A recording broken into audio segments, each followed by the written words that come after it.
It's another footy-filled day on the One Soccer YouTube channel. Lots of great content for you. I encourage you to subscribe to the One Soccer YouTube channel. Later today, Gareth Wheeler goes inside the game with Stephen Badishore. Immediately following that's an 8-goal thriller between York 9 and HFX. You definitely want to see that as well. But right now, you got us for the next hour. Some wholesome, family-friendly fun with myself, Asa Ray Monk, Kurt Larson, and the first father-son duo we've had on the One Soccer Hangout, David Norman, who played for the 86 national team for Canada, that World Cup side, the only Canadian World Cup side, who also played for the Vancouver Whitecaps, and his son, David Norman Jr., who came up through the Whitecaps Academy, played for Pacific FC in the Canadian Premier League, and is now with Inter Miami. And I understand that you were David Norman 5 and 6 in a long line of David Norman. So I'll ask Senior to give us an update on the rich family history here.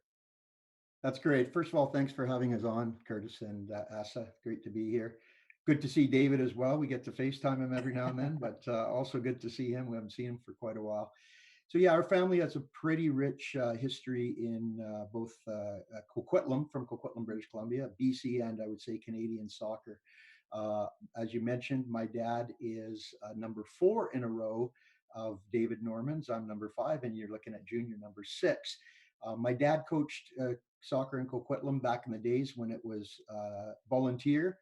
Back in the days when there wasn't as much I would say supplies and theories around the game, and he was a Scotsman that loved the game and got involved and really got involved in coaching. Coached for 35 years in Coquitlam, literally right up to almost the day he passed away.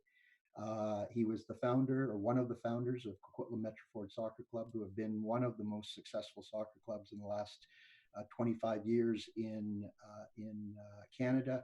Won many national championships. The club has. My dad himself has taken 3 teams to the Canadian finals, lost twice, won one of them. So that was a win that he remembered very, very well. And he coached, and I think a big part of our family is player development and how players are being developed from a generational standpoint, if you will. I think we'll talk about that a little bit later. Yeah. But my dad was lucky enough to have some very good players, play with them.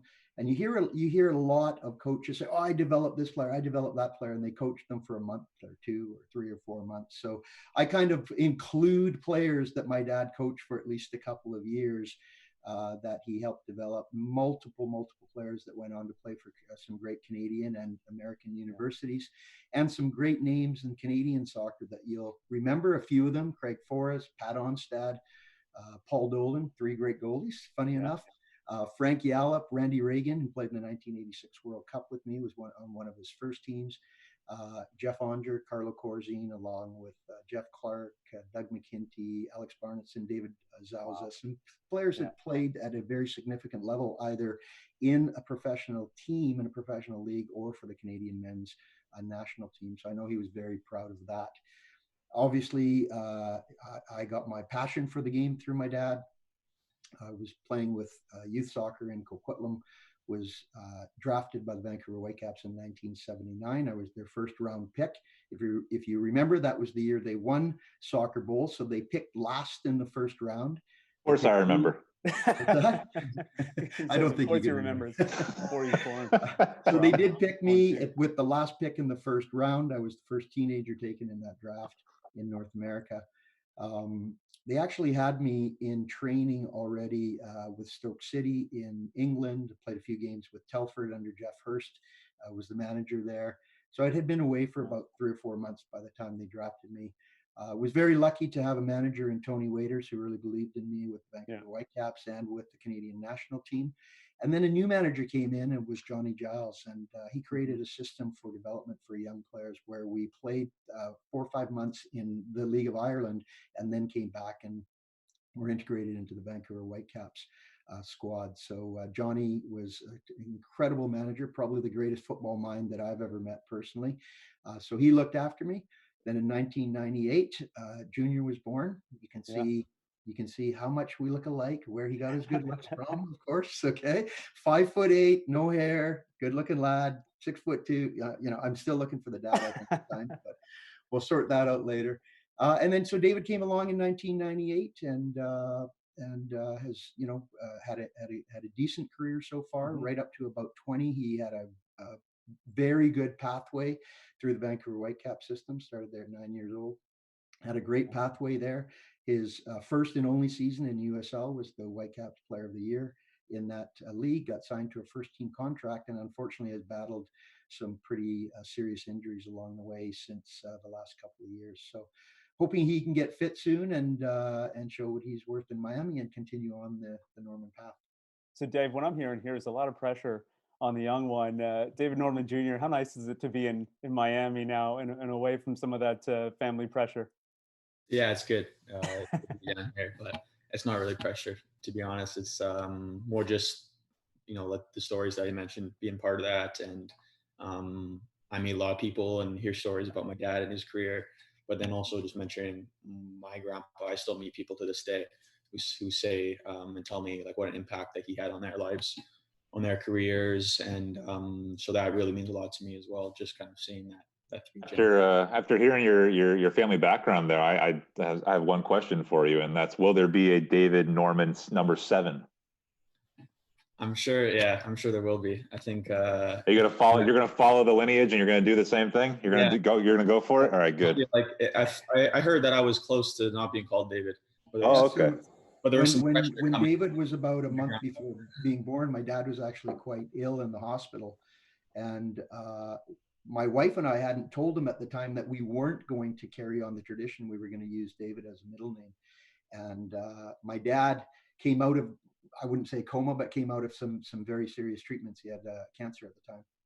And he said he saw a picture of young David, or he had in his mind, he saw a picture of young David with his baby with curly hair. And David came out and he had curly hair and we named him David. So it was just kind of a on the moment go decision. And to this day, sometimes I'm happy we did it. Sometimes I'm not. Keep it going. I think it's cool. Keep it going, man. It's awesome. It's good to bring you guys together here. How often are you guys having these Zoom or FaceTime video chats now that you're so far apart? This is the first time I've talked to him in a couple months, so it's nice to.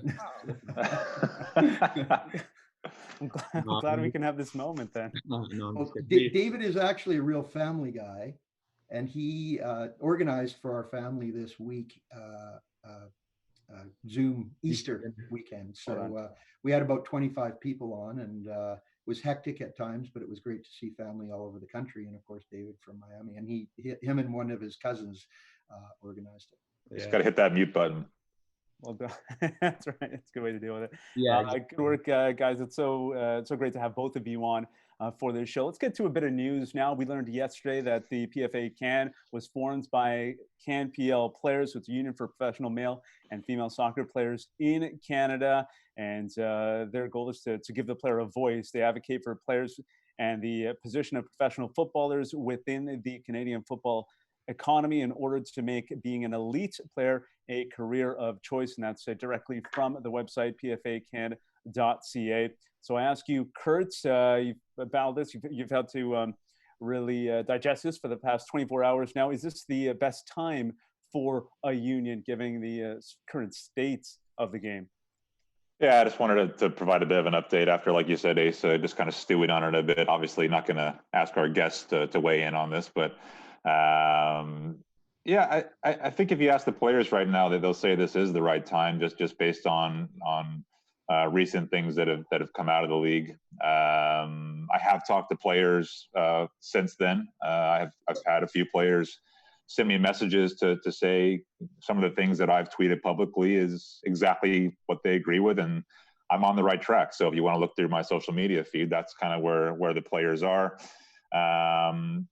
I was encouraged when I heard from a few of the players who, while agreeing with some of my sentiment, said that they purposely put certain people on the executive committee of the proposed players union, just so they have that experience, and so they don't go into any future kind of negotiations or talks with the league without kind of understanding where the league is financially, where the league is right now. So I was encouraged by that. It seems like everything's pretty reasonable. And when I said tread lightly, I took a little bit of heat online for saying the players should tread lightly. It's just because the players need to understand where the owners are and the level of investment coming from the owners and not get ahead of themselves. So current players right now probably won't even benefit from this union, but it's a step they're taking to make sure down the line things are where they want to be. All right, so the next topic of discussion is revealed as well this week from Dr. Anthony Fauci, American physician and immunologist. He said that sports can return in 2020 under these conditions. Fans wouldn't be allowed in stadiums. Players would reside in hotels, and they would have to be tested weekly to prevent the spread. For you, Kurt, is this good enough? It's good. Yeah, I hope not. I hope the doctor's wrong because I want to see fans in the stadiums. But just on a practical level here in Canada, and I know that the CPL at least is exploring all kinds of ideas in terms of splitting the league in half and going with an east-west situation. So to minimize travel, I know they've even thrown out an idea of having all the teams in one location, similar to what you've seen in Major League Baseball and the NBA. I know Junior has been following whatever Don Garber has been saying, so I'm wondering what his take would be on just the situation down there, and if he's encouraged by what he's heard from the league and maybe just the conversation among his teammates. Yeah, I think if he told me this a month ago, I would have been pretty disappointed, having to play without fans, and especially our fan base down here, even throughout preseason, the support we had. The city of Miami has been waiting 6-7 years now for pro soccer to return to the city. But now, how the last kind of 4 weeks have panned out, I think anyone would just be happy to get back playing on a football pitch. Fans would just be happy to watch a live game on TV, to be honest. So yeah, I think it's gone to that level. Obviously there's been lots of speculation, lots of talk on what might be happening. How can we get together, whether that's in a central location, like Kurt mentioned, the MLS is such a big league. So how do you split that into different areas? So it's, I think it's a changing situation every day. So I've been trying to follow it and, know what's next, but it seems like every day you wake up with something new. Yeah. I mean, as a society, we've never dealt with anything like this, but Dave, do you recall anything similar to this where, you had to play in front of an empty stadium? No, not at all. Back in the CSL days, you could say some of the stadiums were empty, but not mandated. That's for sure. Obviously from a business standpoint, the leagues, whether it's a Major League Soccer or any other professional league, have contracts with sponsors, have contracts with TV deals, have revenue that they're hoping to bring in to pay some bills as well. We can always turn and say, well, particularly in the big sports in North America, they're owned by billionaires, as are many MLS clubs, let's be honest, and they can weather that storm, and they probably can, but they will be looking from a business standpoint to get every revenue dollar under those contracts in the door. If that's playing in front of no one or playing in front of very, very few people, then I'm sure that's the first or last resort that they could hope for. For me personally, I think all of us on the panel here just want to see sports, whether it's soccer or NBA or whatever sports your favorite sport. You want to see it on TV again.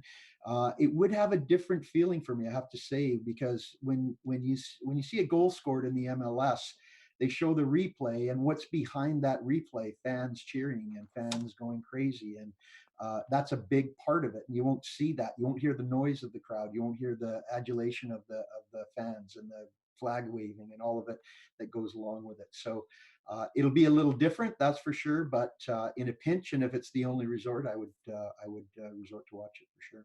Yeah, well. I think about. Sorry, go ahead.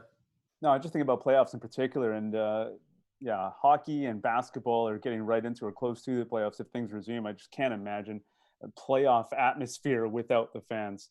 But David Norman Jr., what were you about to say? There's one thing I would mention that Don Garber's been saying in the last couple of days is that they would call these games their studio games, and they'd be looking at, creative ways to kind of push technology forward in terms, I don't know like what that looks like, but I think there may be some sort of creative situation to kind of work fans into the broadcast or whatever that might work.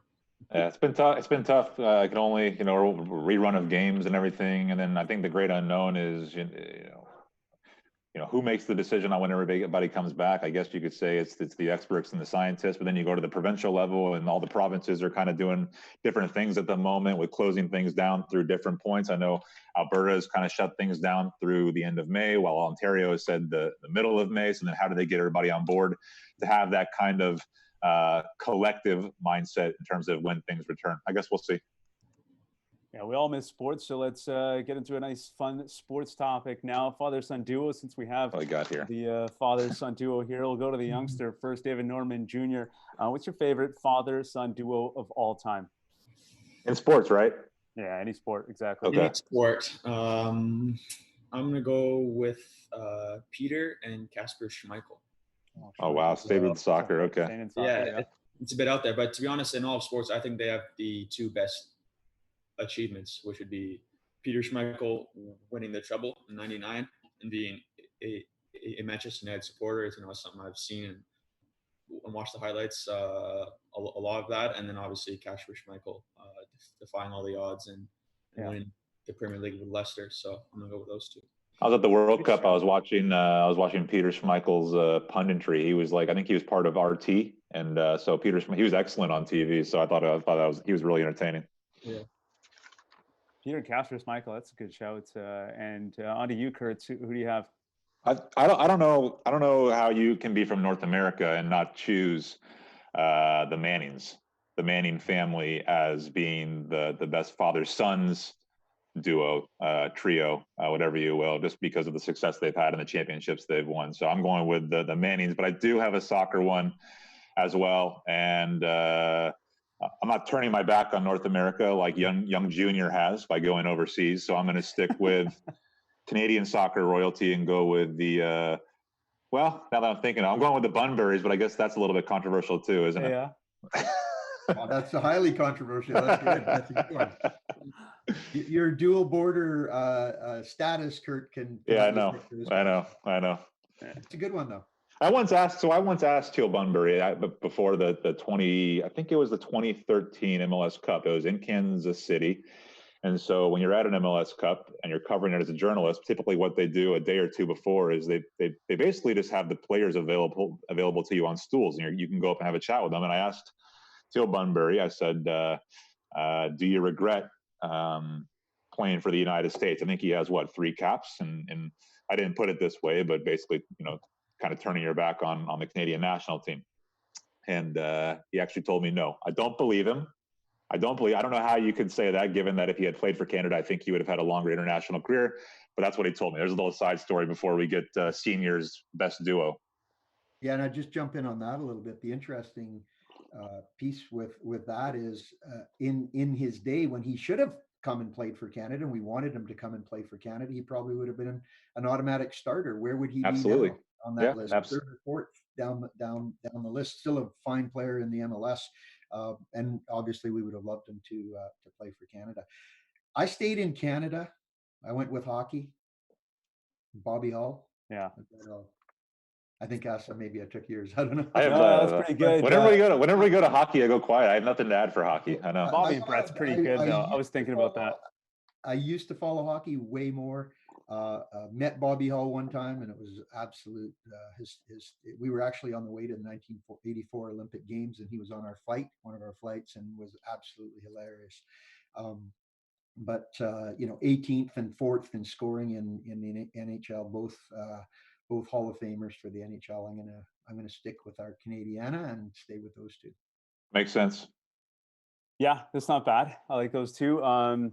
I was struggling between Bobby and Brett Hull, the Griffies as well, Ken Griffey Jr. and Senior. And I like you guys inspired me with the Junior and Senior as well. So I went with Ken Norton, Senior and Junior, the boxer, and then the football player. I'm a huge Dallas Cowboys fan, so I watched Ken Norton Jr. play football in the 90s won a couple Super Bowl rings with the Dallas Cowboys, and my dad would constantly remind me about how his father broke Muhammad Ali's jaw. So I was constantly reminded of that.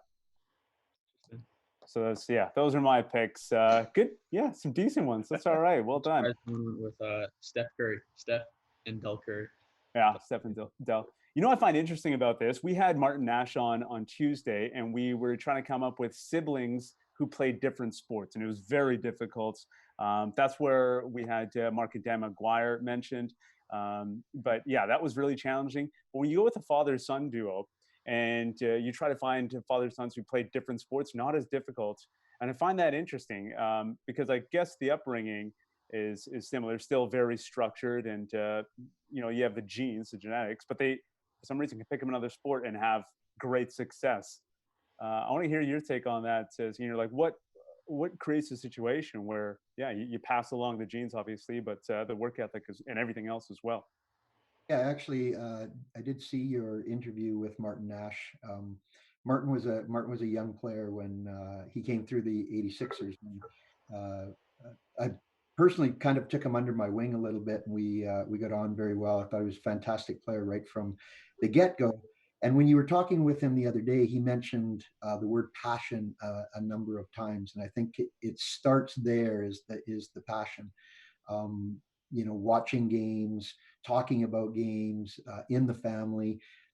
Again, with my dad, I was working quite a bit when young David was born, and but my dad would come over and would play with them and kick the ball around and do stuff with them. So right from a young age, really almost since he could walk, there was some kind of softball or a little ball in the family room that he would be kicking around. So you get that. What's that? With my left foot. You guys won't let me touch it with my right. So I think you get that quite early, and then it develops. I took David to Europe a number of times when he was young, between kind of 7 and 13, 14. Some of it was to play, and some of it was just to watch some games. He's seen a couple of Rangers Celtic games, which are by any scale in the top 2 or 3 soccer rivalries in the world on match day. So once you see that, I think for a young player, a young person, they gravitate towards that. And if they're lucky enough to watch their dad play, or mom, that's even better. Unfortunately, David didn't get to see that, or maybe fortunately, he didn't get to.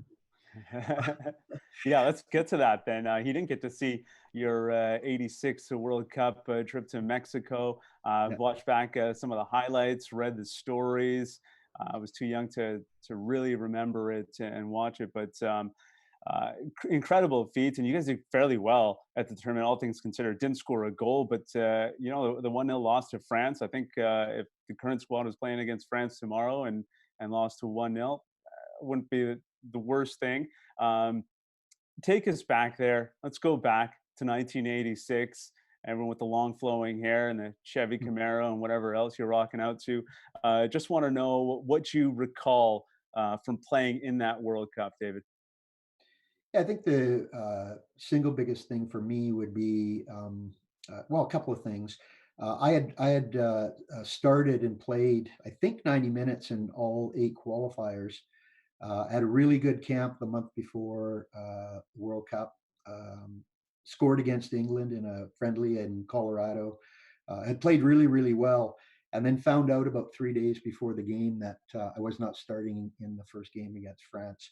And so, obviously some bitter disappointment, but we had some really some top quality players that in midfield, and kind of took it and said, well, hopefully I get in, and yada yada. And the day before the game, I can't remember if he got injured or if he got ill. Jerry Gray went down with one of those two, and I was back in the squad to start against France. So that I always remember that, because it was such a downturn and then an upturn within a very short period. And I think a lot of young players nowadays, to be very honest with you, can't handle that. And they can't handle the downturns and gravitate downwards. So we can talk about that a little bit later. The biggest thing I remember is walking out and in the tunnel. It was in a stadium called New Camp, not Camp Nou, but New Camp in Lyon. And the tunnel was very, very narrow, literally shoulder to shoulder, player to player with France. And you come down the tunnel and they were already waiting, and you're literally shoulder to shoulder with some of the greatest players in the world at that time, walking out. And then the game itself. To be honest, the game itself, once the kickoff started, it was just another game from a playing standpoint. Yeah. Senior, when you look back at these moments, 3 games against France, Hungary, and the Soviet Union, what are the stories that you kind of tell in private? What are the stories you talk about at the pub that maybe aren't really out there, but they're things that you remember? It could be a conversation with a player, or a little squabble with a player, or something that happened. Can you give us any kind of that behind the scenes insight, or stuff that maybe only you would and a few people would know? And I'm not so sure to pass on conversations, but from my own standpoint, I think the way we played at that World Cup was very regimented, very disciplined. Tony Waiters was an incredible, in those days, an incredible tactician, I think, and he knew what we had as a team and not as individuals. There was a couple of players in that World Cup. Branko Segota, who played very little in the World Cup, Wes McLeod, who didn't even make the squad, that by today's standards, I would still say are 2 of the most technical players that we've ever seen in Canada and developed, but weren't fit for that type of team. So with them out, or with Branko in the squad but not playing as much, it really, there was no real star in the team. It brought together the team very, very much. There was a togetherness. As I said, obviously every man in the squad wanted to start, but if you weren't, you were backing the other player up. And I think that's what drove us through qualifying, and I think that's what drove us to, again, not great results. Didn't score a goal at the World Cup, obviously, but I think that was the piece that really drove the team, is that we played for each other and played within a very defined and specific role of how we were going to play. The French team thought we were going to sit back. Most teams thought we were going to sit back. In fact, we were the opposite. We pressed them really, really hard right from the get-go and absolutely ran our socks off for 90 minutes. So I think that surprised them a lot. Hungary was then ready for that, and Soviet Union was also ready for it. And to be honest, outplayed us in both of those games. I've got one story for you. All right, let's hear it. That I've heard through others about the game against France, and that's that my dad might argue or say against it, but that he was following Michel Platini for the last 10 minutes of the game. I heard that he wouldn't leave his side. Once they saw it was 85, 86, 87 minutes, he was sticking by him, and he was making sure he was the first guy that had asked for his jersey. So he might argue that it was only a minute, it was only 2 minutes. But maybe I'm thinking of a different game, but were you guys disappointed in how you conceded that? I guess it was the only goal of the game. Yeah, absolutely. Paul Dolan, who a very good friend of mine, incredible goalie, one of the best ever, obviously, in Canada. You have to throw in Forrest, obviously, and Pat Onstead there. The three best goalkeepers I think we've ever had in Canada. Mm-hmm. Came for the ball. If I remember correctly, him and Bobby Lenarduzzi kind of slightly bumped each other, and Paul couldn't quite get both mitts on it. It fell down, and the goal was scored. So, I don't want to blame anyone or say at fault, but because he had an incredible game, and I'm not sure if the record still stands. Maybe Kurt, that at that time he was the best goalkeeper to ever play in a World Cup final game. So, it was disappointing to take them to 79 minutes. Mm-hmm. The French after the game, in fact, most media, worldwide media, that game was actually the second game of the tournament, if I remember correctly, and one of only 2 games the second day. So it was quite widely broadcast around the world. And the Canadian team, we got well praised by media around the world for what we did to even lose 1-0. But again, as you said, you're always disappointed to lose. But in 70 minutes, it was a hard one to take. Yeah. We'll get to our all-decade teams in a moment. But before we leave this topic, I just want to get your thought on this, Senior, on after the tournament, did you anticipate Canada being in this route and not qualifying for another World Cup for the next 34 years? No, I don't think I would say I'd anticipated it. You know, we were very close in '94. We played Mexico in Toronto at Varsity Stadium. We were tied in points going into the game, if I remember correctly. We had to win the game to go through. We went up 1-0. In fact, I think it was Alex Bumbry, if I remember again correctly, that scored in and around the 20th minute. And so we had to win that game. They scored early or just a little bit later in the first half, and then again in the second half, which led us into the plays and stuff. So we've been close a couple of times since that time. Our 90 run was not good. Been close, but so the drought, yes, you can say that. And there's been some terrible qualifying campaigns, obviously, along the way. Could you put that down to no domestic league or no league for players 18 to 23 to play? CSL produced some very, very good players. Again, Alex Bumbry being one of them. You know, so without that domestic league, I think that was a big downfall for us, and bringing players in and scrambling to get them in, non-FIFA windows, all that kind of stuff was a difficult task. So I think we have had a very good team. Obviously, the Gold Cup team was very good. And this current squad right now, I would have to say, is the best squad we've ever had. So high hopes for us to keip pushing forward here. I'll just add on one more thing to that, to what Senior had said. And I maybe not necessarily that we're obviously disappointed that as a country we haven't been back to a World Cup, but I would argue not even be really close over the last how many decades, right? I mean, not making the hexagonal since I believe it was '97. So to not even be close, I think, is an even bigger surprise. And we can move on if you want.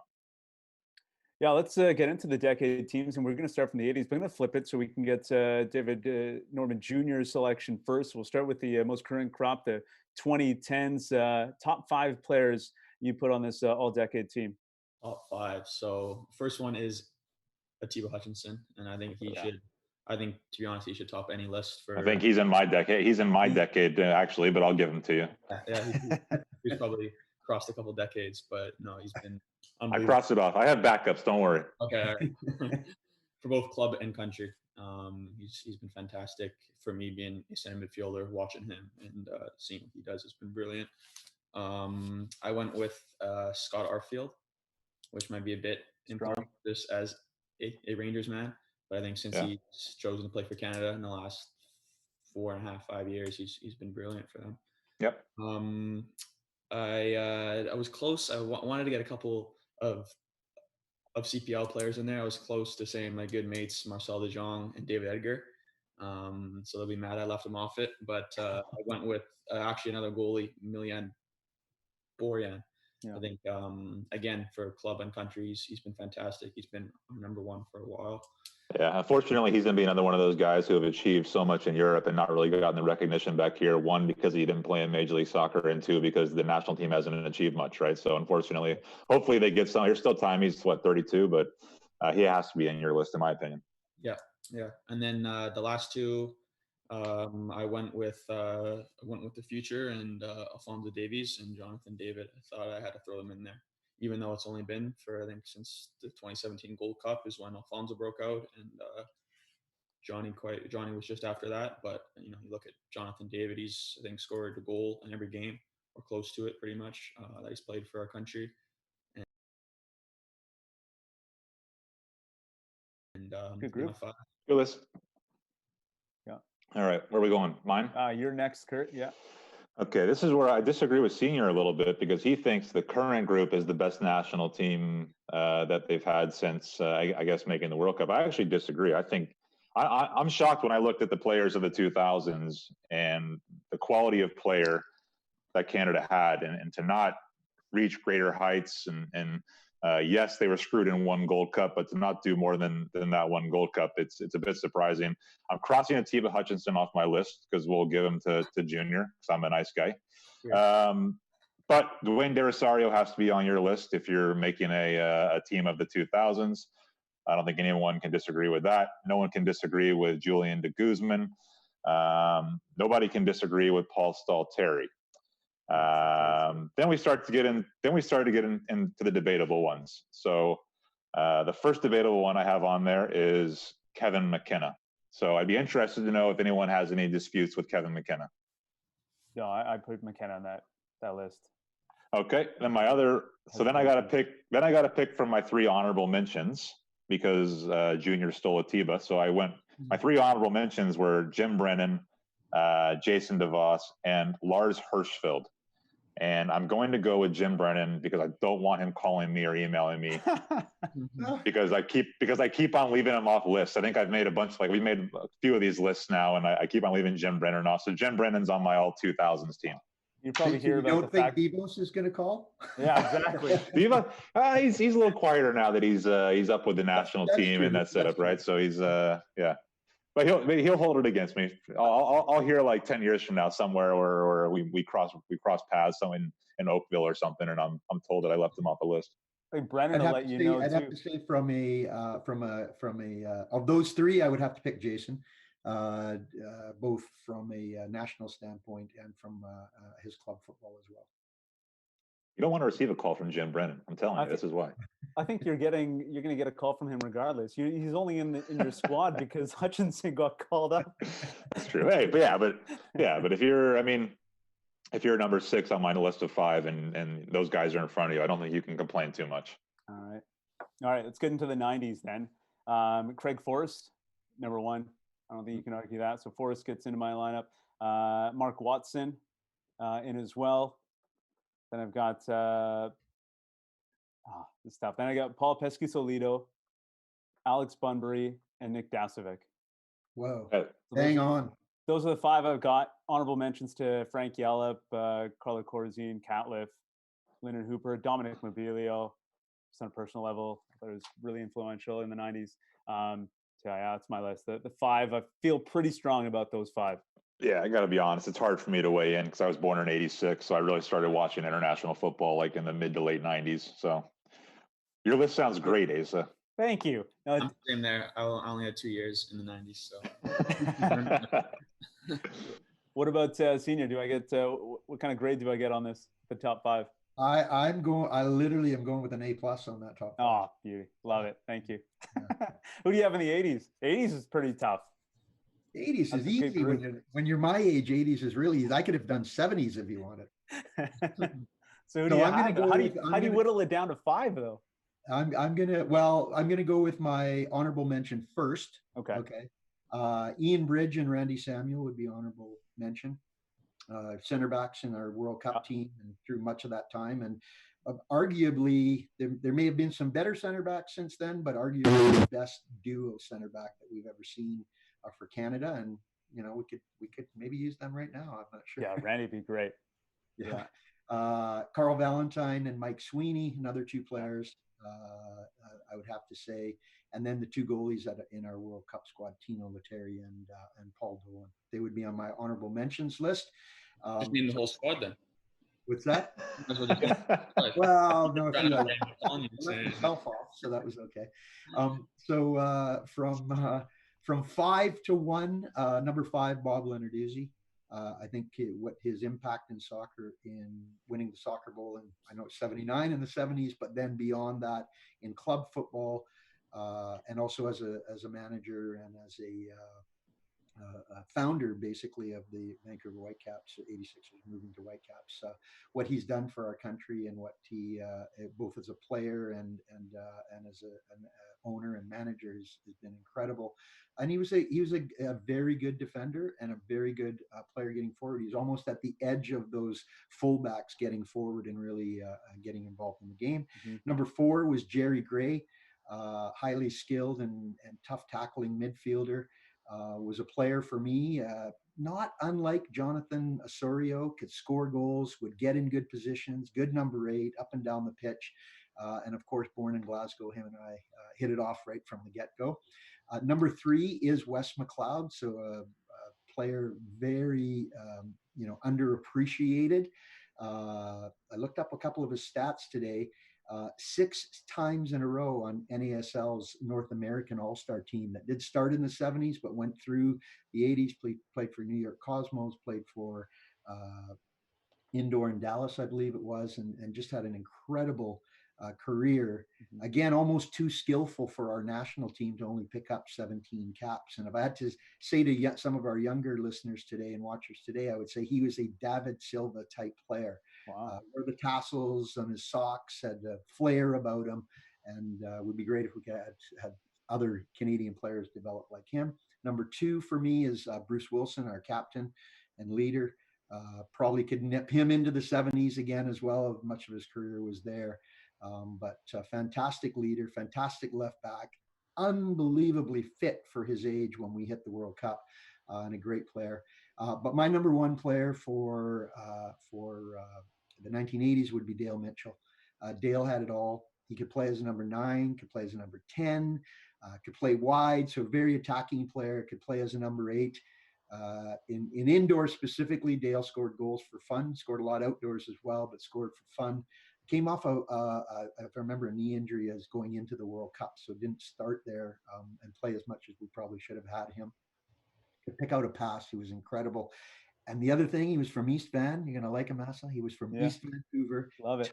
As nails, and would not take any stick at all. In fact, dish it out. So that's my number 1 player from the 1980s. Let me just follow up real quick because this has been something that's been bothering me for a long time now. And I'm not a senior. Does it bother you that someone like me doesn't really know any of the players you just mentioned? No, not so much. I mean, we are going back a long ways. We're going back 30.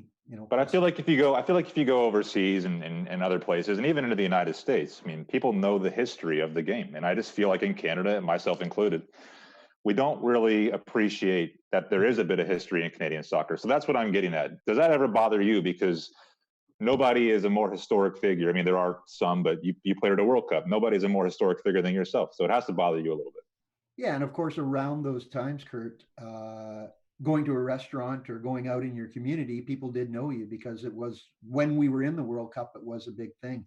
That fades quickly, right? And then you add in the years.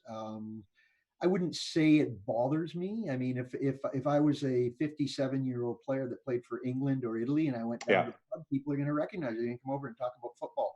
Do I get that every now and then? Would Dale Mitchell get that every now and then? Of course, Bob Lenarduzzi, Carl Valentine, a little bit more public figures since those days. They would get that a fair bit. But most of our squad would be unknown. And as I said, no one more so than Wes McLeod. And you go back and look at some of his highlights playing in the heyday of NASL against some very, very good players, worldwide known players in the NASL, albeit maybe a little bit old. But he was a star in that league, and he was a star in that league because of skill and fit and technique. So yeah, does it bother me? No, but you get on with it. That's life, and I think for a lot of senior players, that's the way it goes. Yeah, because of social media now, I feel like it's a little bit different for the younger generation, and for you in particular, David Norman Jr. Are you getting recognized? I guess, were you in Vancouver and on the islands, and what's it like in Miami? Yeah, you start to get more of it for sure as you progress through your career. And I think, like you mentioned, the idea of social media now, even during this kind of lockdown and quarantine, you can see how players can connect with fans still over these social media channels, which is great. The fan base down here is fantastic. So anytime you're out with wearing an Inter Miami logo, it's getting recognized, and we're really excited to get playing for them. It's a shame that this has happened, but I know they'll be out in full force once they're allowed to. Yeah, you called your shot, Junior, back in 2012. I understand you met David Beckham. You said one day you can be playing for his club. Tell us a little bit about that story, and if you followed up with David Beckham since. Yeah, so I was down in LA to watch a Whitecaps against LA Galaxy game. And my dad was doing some broadcasting then, and me and my sister got some passes to go down by the locker room after the game. So we were down there. We were, obviously trying to meet David Beckham. There's Robbie Keane, Donovan, some other great players as well that we saw coming out. But we were there to get a picture with Beckham. So when I did see him, I was pretty nervous. I didn't, I asked if we could get a picture. I don't think I actually mentioned to him, hey, I'm going to play for you. I don't even think, at that point, Miami would have had their expansion announced. Right. But, it's just crazy to have that picture then. And then last month when we first met him down here, I showed it to him. And it was just, pretty cool to see how he's affected, not only myself, but so many of my teammates' careers. And now we're here playing for him. So what does he say when you show him the picture? Does he remember the moment? I don't think he remembers that moment, but he goes, "Oh, you're making me feel old." So, we had a good laugh about that, but it was a pretty cool moment. Yeah, tell us a little bit more about the past month and being a part of Inter Miami. What's the experience been like for you? Yeah, it's been fantastic. It's the start of something completely new, not only for my career, but just for the team. Coming together, every single player, all the coaches, no one knew each other. So it's starting from day one. I feel like throughout preseason, we did well to gel together as a team and as a group, and and with the fans, the community, the city, and then as soon as kind of things were building, it was less than 48 hours before it was supposed to be home debut before the league got suspended. So we're just trying to take it day by day right now and stay ready to go for when things clear up. Yeah, hopefully soon enough. I've got a question from our YouTube chat. Question for Junior from YouTube. BColt93 is asking, did David Jr. find it easy to adjust to Pacific with the high number of ex-Whitecaps players on the squad last year, and did the quality of play surprise him? Yeah, no, it was great. I think the easiest part was just fitting right in that locker room. I had pretty much played with or against every single player on that team. So, with that is the chemistry on the field. Matthew Baldissimo, Caden Chung, Taryn Campbell, I played with since I was 12, 13 years old. So yeah, it was good to adjust with them. And I'd been following the league, throughout the first year, and I knew the quality was good and it was a good level. So just getting out there and be able to play with them was pretty special. Yeah, it seemed to fit right in. As soon as you got in there, you looked really comfortable in the middle of the park. All right, looking ahead to the next topic, famous Normans, and we'll go to Kurt first for his favorite famous Norman. Kurt, who do you have? Well, it turns out if you Google famous Normans, we all did it. There's an entire history of the Normans, and I'm not sure if they were good guys or bad guys. To be honest, I didn't go into it too much because I'm sure the real Normans here know all about it. So I went with the first sporting Norman that came to mind, and that was Greg Norman, the Shark. Took mine. The golfer. So, well, you took a Tiba from me, so now you got to come up with another one real quick. So, so I went with Greg Norman just because you had to like the hat and the way he carried himself, and I was always entertained. You always wanted to watch Greg Norman. Seems like a Kurt guy. Junior, who do you have? I did have Greg Norman. You need some time. You need some time to think about it, or what? A minute here? No. I'll go. I'll pull a quick audible and go with Norman Powell then from the Raptors. So I think just watching them last year, obviously what they did. And Senior, have you got one, or is that it? Again, well, I had Greg Norman as well. I did have David Norman 4 and David Norman 6 as my favorite. So I'm going to go with David Norman 4 and David Norman 6, but throw Greg Norman in as well. Who is Dave? Like, tell me a little bit about David Norman 1. That's interesting because I never followed up on it. But my dad, shortly before he passed away, obviously was looking at the family history, and he went back as far as he could at that time, anyway. And that's how he realized he was number 4. One of the great trips that David and I have taken is to Glasgow. In fact, my wife was with us last year when David was playing in Scotland. We went and sat in the pub in the exact seats where my dad and his father sat the night that his father passed away. They got out of the pub, went their separate ways, and my grandpa passed away that night. I was born a week later. So we, it was a great opportunity to show them that. I got a picture. I actually sat with my dad. Actually sits right behind me right now on my desk, where we sat there and So the family history goes back a long way, but beyond my dad, I'm not quite sure. Nice. Well done. I was going to go with Norman Reedus of Walking Dead fame, the actor, but thought to go with an athlete as well, and found Norman Kwong, first Chinese Canadian to play in the CFL.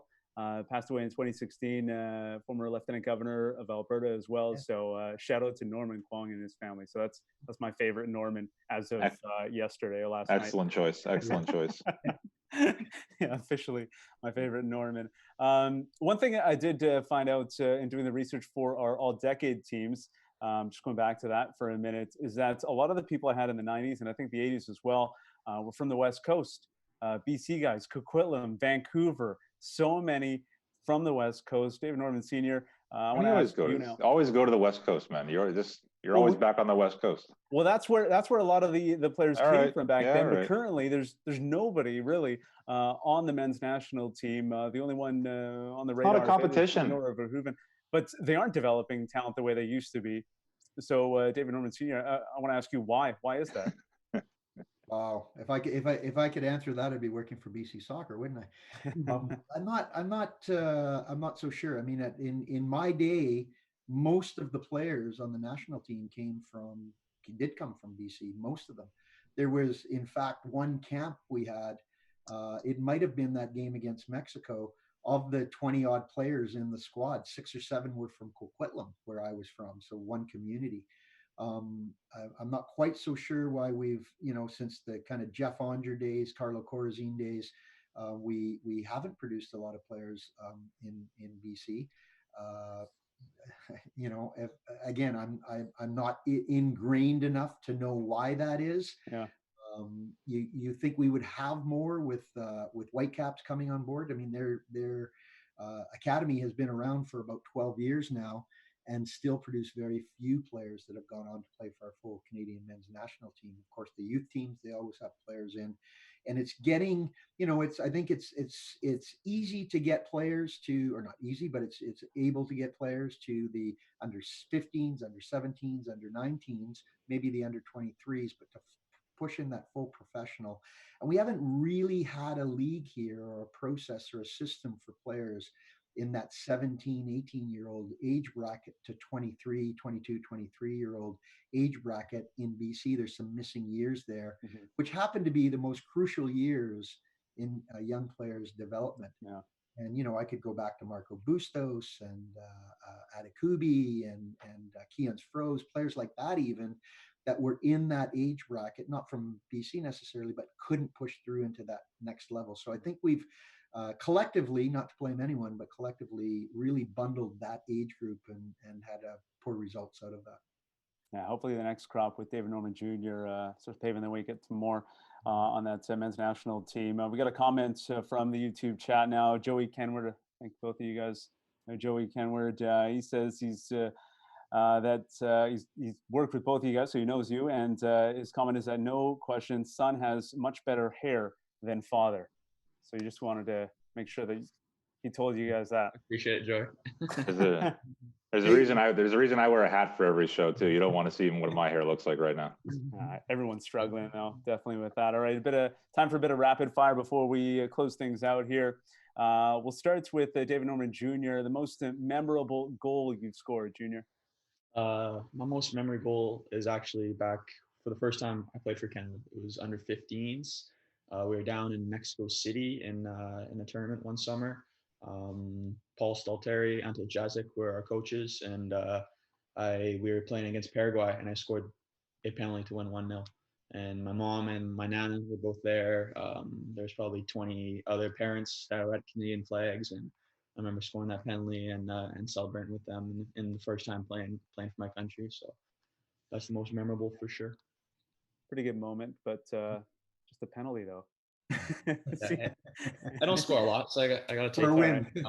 It's a win. Senior, what about you? What do you have? Most memorable goal? It was fairly easy to pick out because there wasn't many.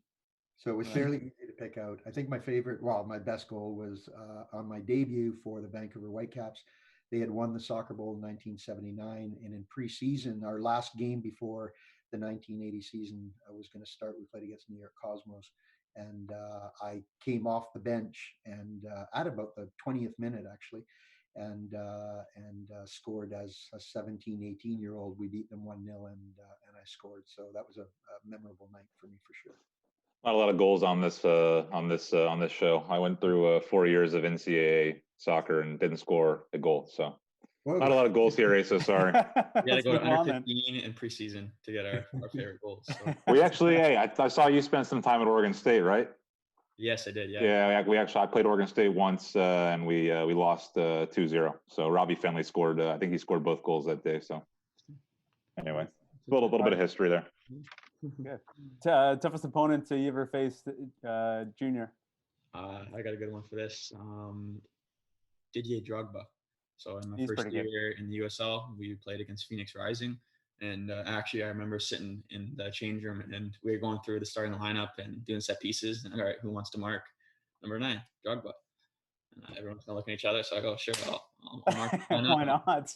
I'll step up against them. So yeah, mark Didier Drogba. I think it was only like my 3rd or 4th pro game as well. So that didn't get anywhere near the coverage it deserved. By the way, there should have been like on Sports Center every single night Drogba playing in the USL. Yeah, and that team had Sean Wright Phillips and Omar Bravo as well.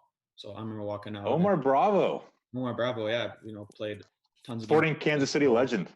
Yeah, so I was just turned 18 then, and you're playing against these 3 legends. Yeah, that was pretty cool. All right, senior, best player you played against?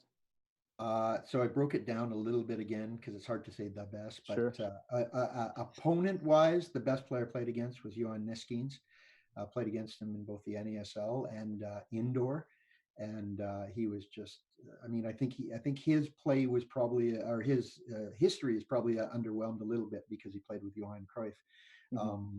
But again, incredible player, every aspect of the game, offensively and defensively.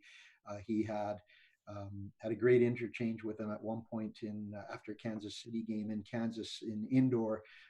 We actually ran into him in a pub, and he gave me a great commendation and told me that I was very difficult to play against. Wow. As he had a pint and a smoke going. He had a pint in one hand and a smoke in the other, and he told me I was very difficult to play against. Was that a Kemper Arena? Old Kemper Arena? That's correct. I love that. Mini games there. And then I have to throw in 2 players in training, Peter Beardsley and Frans Thiessen from Holland as well. They were players that if they wanted to keep the ball literally for the entire training session, they would have kept the ball for the entire training session. They were both amazing, absolute warriors in training, fought for everything. And so in training, those were my guys, and learned a lot from them. The players in the NSL back then, just incredible. And Pele and Beckenbauer, just wild that all those guys were in that league. All right, last one in the rapid fire. Best presents you've given to one another. We'll go with Junior first once again. I was trying to think of a present that I'd given to my dad. I couldn't really think of one. So hopefully he has one for that. Best present I received is, I think a bit earlier, my dad mentioned the first Rangers game I went to. So quick story, Rangers drew Barcelona in the Champions League, and they played against Celtic on the weekend before. So my dad booked tickets for us to fly there, and I was 8 or 9 years old, and just seeing the passion, Old Firm, Rangers Celtic, overnight train down to London to watch Chelsea Schalke the next day, all within like 4 or 5 days. It was unreal. Hard to top that. That's pretty good. Yeah. So that gift, he gave me those ticket stubs from the Rangers Celtic game from the Old Firm, and a few pictures of us there. So that hangs up in my room, and it's a pretty cool gift. Yes.